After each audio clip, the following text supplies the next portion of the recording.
Hello there, and welcome to the Hit Like a Girl podcast. I'm your guest host for the Power of Women in Medicine Summit, Dana Trampas. We're sitting down with Alexis McGill Johnson, President and CEO of Planned Parenthood. She's been on the front lines of reproductive justice for years, not just as an advocate, but also as a researcher, cultural organizer, and someone who deeply understands how policy, bias, and systems collide.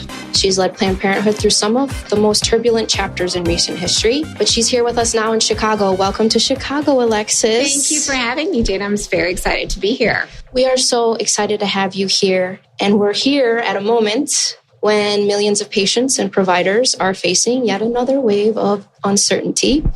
So I would like to start with just painting the landscape for us. Earlier this year, one big, beautiful bill was signed, and it was celebrated essentially as a sweeping achievement.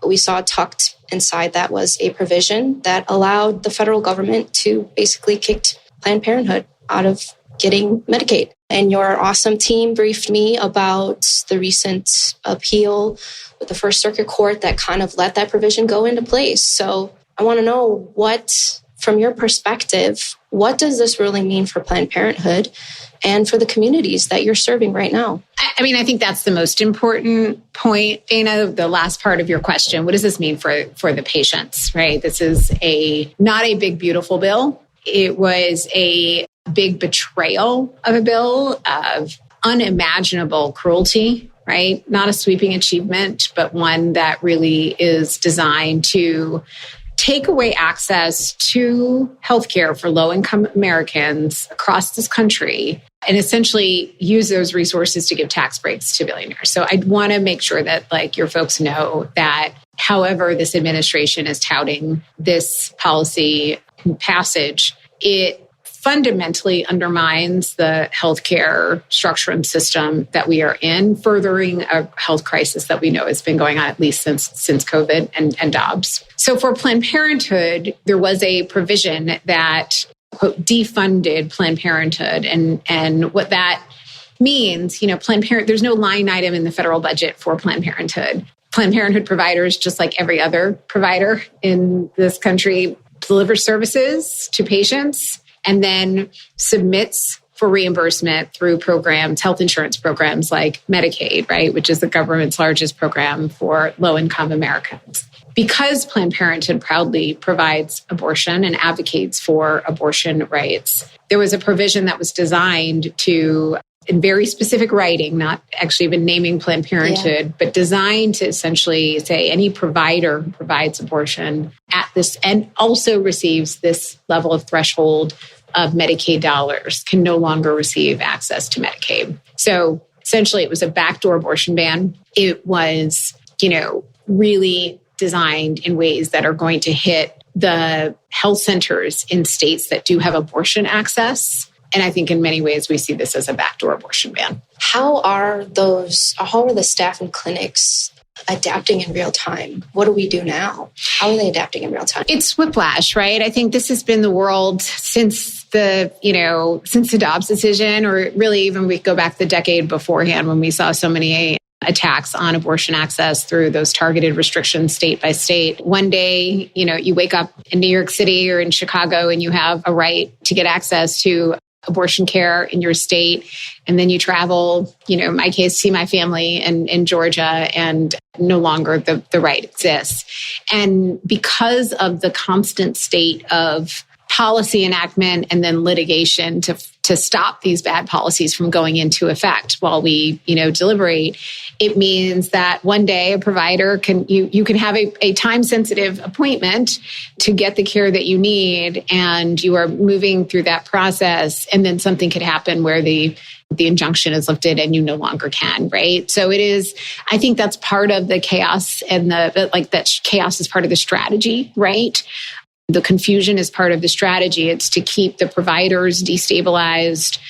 It's to keep the patients really burdened by, and assuming that they're going to change their mind or what have you, even though we know that's never rarely the case, right? But that's part of the cruelty in it, right? That people have made decisions, people are prepared to provide care, And yet their government just continues to engage in trying to weaponize the policy and litigation system to prevent them from getting that. I think it's also important to mention one of the biggest misconceptions we hear about Planned Parenthood is just you only do abortion care. People kind of focus on that.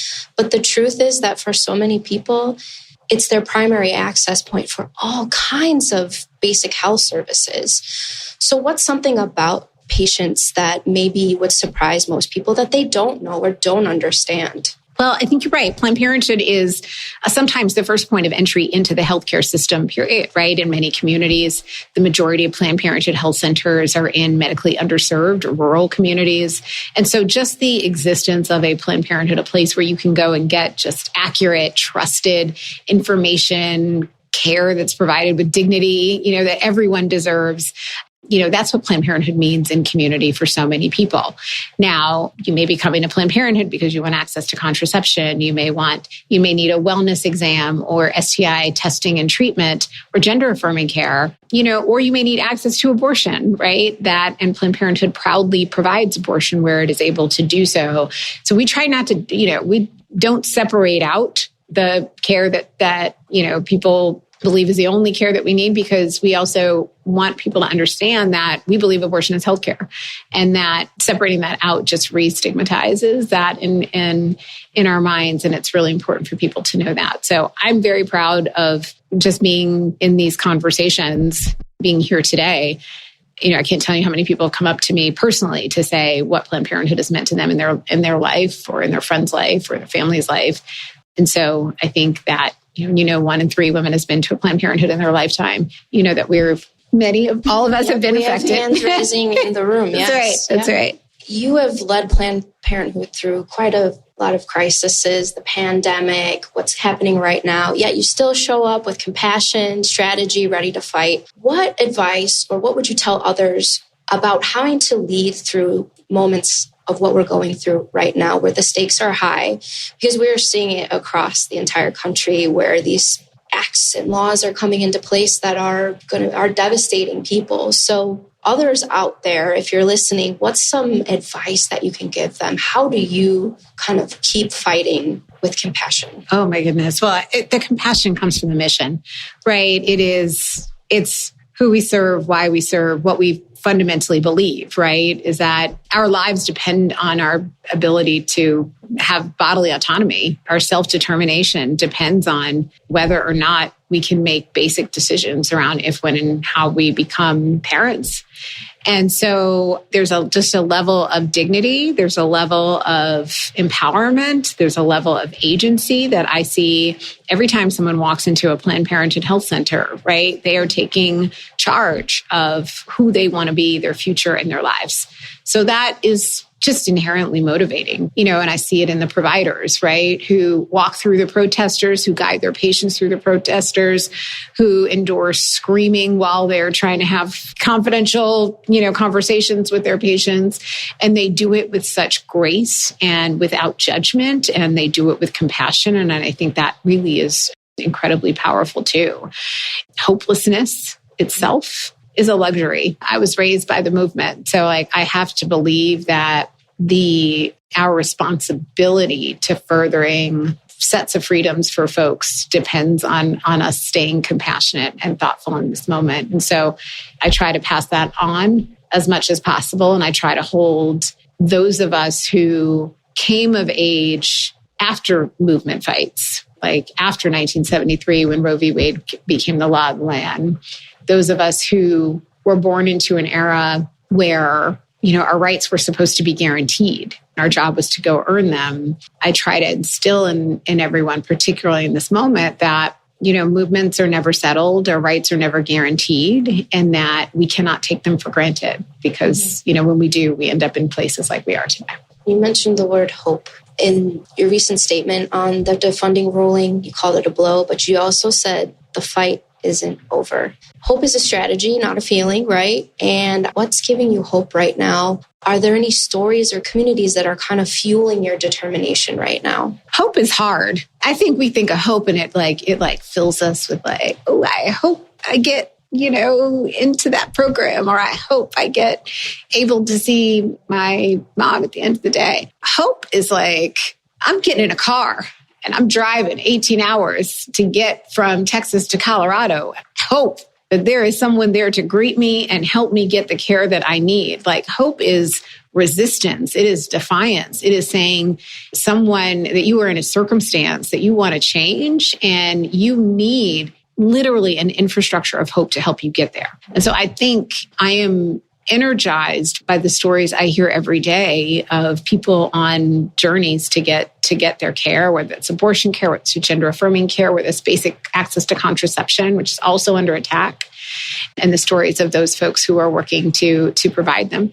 I'm also very hopeful about the next generation. I mean, young folks who are coming into just their own clarity, purpose around why these fights are so important, who will now come into a world where they will know that freedoms can be taken away and they will know what that feels like. And that itself will fuel the next generation and the one after that to ensure that we maintain the rights that we have. Let's talk about the generations in the fight a little bit. Just what kind of nuances or variations do you see? Or are there any inspirations that I'm a millennial, that we could take from other generations as we move forward and we continue the fight? I keep coming back to it because I'm Gen X. And so we were the first generation to grow up believing that we had all of our rights in hand. Not everybody had access to them in the same way, but we definitely had all rights in hand.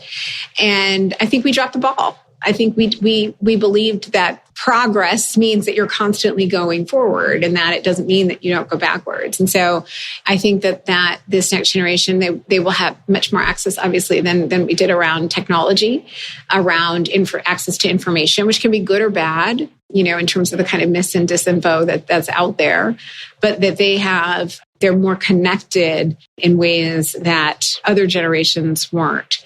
I think that it's going to be really important for the lessons of activism to also reconnect to the generations that Facebook likes and being on social TikTok is important to create a narrative, to help shift culture, but it's going to be showing up, at the ballot box. It's going to be showing up and voting for people who are strong reproductive freedom champions that are going to make the difference. So it's about the translation, right? The levers of power are the same right now, and how we communicate, how we engage, and how we center what this struggle means in this moment is going to be really important. I love that. We're going to shift a little bit and do a segment called Quick Takes. Okay.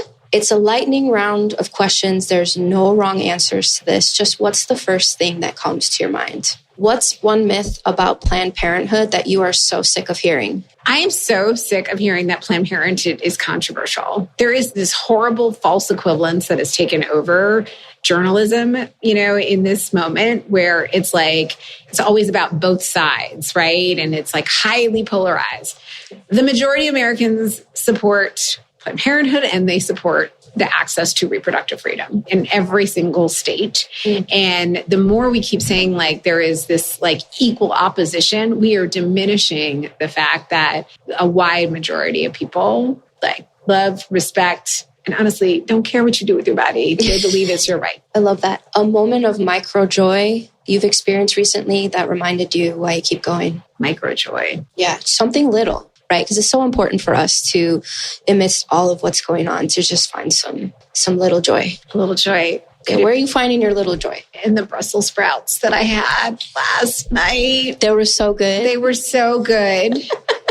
I know some people have sugar fetishes and some love to, find the best burger in a town. I seek out the best Brussels sprouts. I love that so much. If you could design the reproductive health system of the future, what is one feature it must have? I want everybody to have access to contraception, mifepristone. I want them to carry it in a bag with their hot sauce. I want them to know that no matter what, they can take care of themselves, and have access to the best information that helps them do that. It's 2035 and reproductive justice just had its biggest win yet. What song is blasting at the victory party? Whew.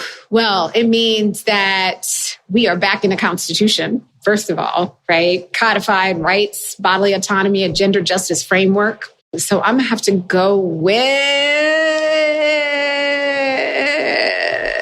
It's hard, yeah. No, it's kind of like Played, but I can't get Freedom by Beyonce out of my head, right? Freedom, I can't lose. Yes. That's it. That's a great one. We're going to be blasting that. So, Alexis, for anyone listening, whether you're a patient, provider, or advocate, what is one thing that you can do right now to support Planned Parenthood? You can go to imforpp.org. I'm for PP as in PlannedParenthood.org, and sign up. Get involved in the movement. And there you can choose however you want to, whether that's your time, your talent, your treasure, organizing in your community, volunteering with an affiliate, showing up for whatever needs to happen over the next 10 years, because the 2035 question is really important. It's a reminder that this is a long game. We didn't get here overnight. We're not going to get out of here overnight. We have to be diligent, we have to be focused, and we have to keep freedom at the forefront of everything we do. That's the vision, that's the vibe, that's the goal. So let's give it up. Alexis, thank you for being here and for leading through one of the most challenging moments that we've had. And to our listeners, thank you for tuning into this episode of Hit Like a Girl podcast. If this conversation moved you, share it with a friend. Leave us a review, and most importantly, take action. We'll be back with more stories from women leading change in healthcare. Until then, I'm Dana Trampas, and keep lifting each other higher. Thanks for listening. You can learn more about us or this guest by going to our website or visiting us on any of the socials with the handle Hit Like a Girl Pod. Thanks again. See you soon. Again, thank you so much for listening to the Hit Like a Girl podcast. I am truly grateful for you, and I'm wondering if you could do me a quick favor. Would you be willing to follow or subscribe to this podcast, or maybe leave us a rating or review? Or if you're feeling extra generous, would you share this episode on your Instagram stories or with a friend? All those things help us podcasters out so much. I'm the show's host, Joy Rios, and I'll see you next time.